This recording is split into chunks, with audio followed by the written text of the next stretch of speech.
Hi friends, तुमच्या सर्वांचं स्वाद रेसिपीमध्ये अगदी खूप मनापासून स्वागत करते। आज आपण खूप चमचमीत सर्वांना लहान मुलांना आणि व्हेजिटेरियन लोकांना आवडणारी पनीर मटर बटर मसाला बनवणार आहोत। रेस्टॉरंट पेक्षा खूप पटीने छान असा हा घरच्या घरी तयार होतो आणि कमी साहित्यामध्ये होतो।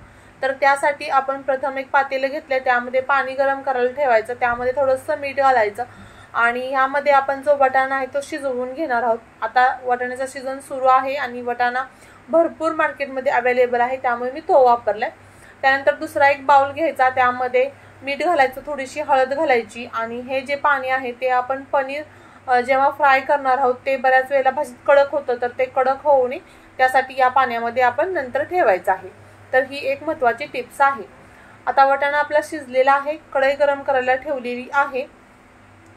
कढई गरम झाली की त्यामध्ये तेल घालायचं। तर पनीर फ्राय करण्यापुरतं तेल वापरायचं आहे आपण।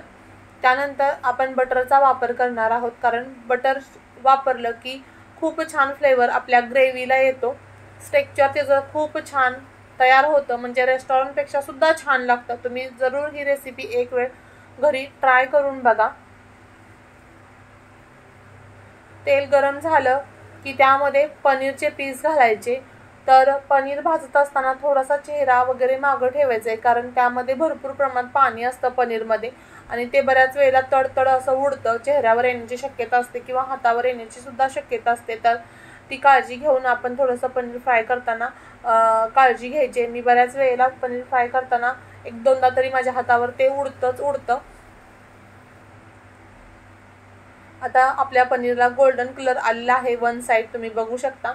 आणि आता पनीर मी पलटी करून घेते। आता सर्व पनीर पलटी करून घेतल्यानंतर आपल्या पनीरला छान असा गोल्डन कलर आलाय। जे हळदीचं आणि मिठाचं पाणी होतं त्यामध्ये पनीर घातलं आणि आता सगळ्यात महत्त्वाचं म्हणजे आपण ग्रेव्ही बनवणार आहोत, तर त्यासाठी महत्त्वाचं म्हणजे बटर वापरायचे। जर तुम्ही बटर अगदीच खात नसाल तर मग तुम्ही तेल वापरलं तरी सुद्धा चालेल, पण तुम्हाला जे रेस्टॉरंटचं फील पाहिजे असेल तर तुम्ही बटरच वापरावं। त्यानंतर 2 ते 3 कांदे, म्हणजे मध्यम आकाराचे असतील तर 3 घ्यायचे आणि खूप मोठे असतील तर 2 कांदे घेतलेले आहेत मी। एकदम मोठे असे कांदे होते आणि ते परतून घ्यायचे आहेत। आता कांदा परतून झाला, जास्त आपल्याला गोल्डन असा करायचा नाही, फक्त त्याला नरम पडला की तो कांदा काढून घ्यायचा। त्यानंतर थोडंसं तेल घातलंय मी।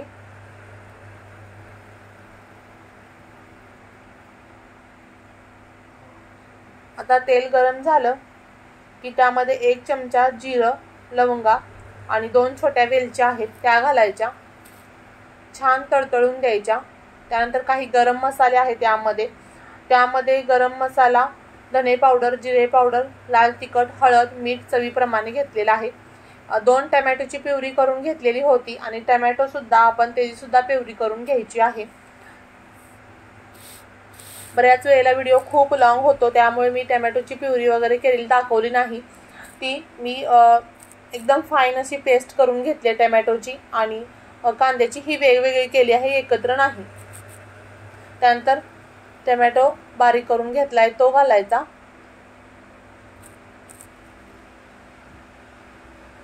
आणि सर्व मसाला व्यवस्थित परतून घ्यायचा तेल सुटेपर्यंत।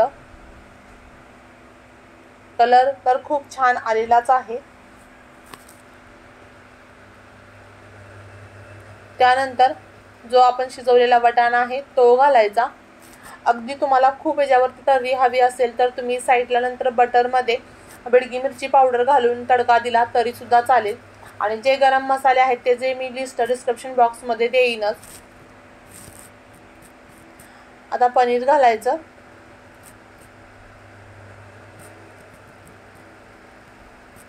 त्यानंतर कसुरी मेथी थोडीशी भाजलेली होती मी आणि ती क्रश करून घेतली, ती सुद्धा घालायची आणि सर्व 5-1 मिनिटं आपण ही शिजवून द्यायचं।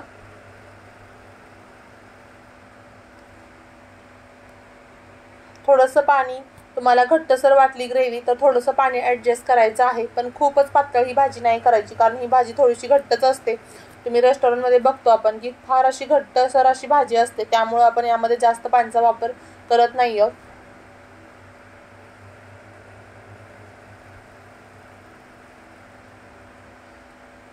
आता यामध्ये आपण थोडंसं बटर घालायचं आहे आणखी, कारण बटर मसाला करतोय म्हटल्यानंतर बटरचा वापर हा झालाच पाहिजे. आणि छान अशी आपली ही पनीर मटर बटर मसाला तयार झालेला आहे. मी तुम्हाला एका बाउलमध्ये सर्व करून दाखवते. तुम्ही बघू शकता त्याचा कलर किती छान आलाय, त्याचं थिकनेससुद्धा अमेझिंग असा आलेला आहे आणि टेस्टसुद्धा अमेझिंग झालेली आहे. पुन्हा भेटू अशाच नवीन नवीन जायकेदार रेसिपीसोबत. तोपर्यंत बाय बाय.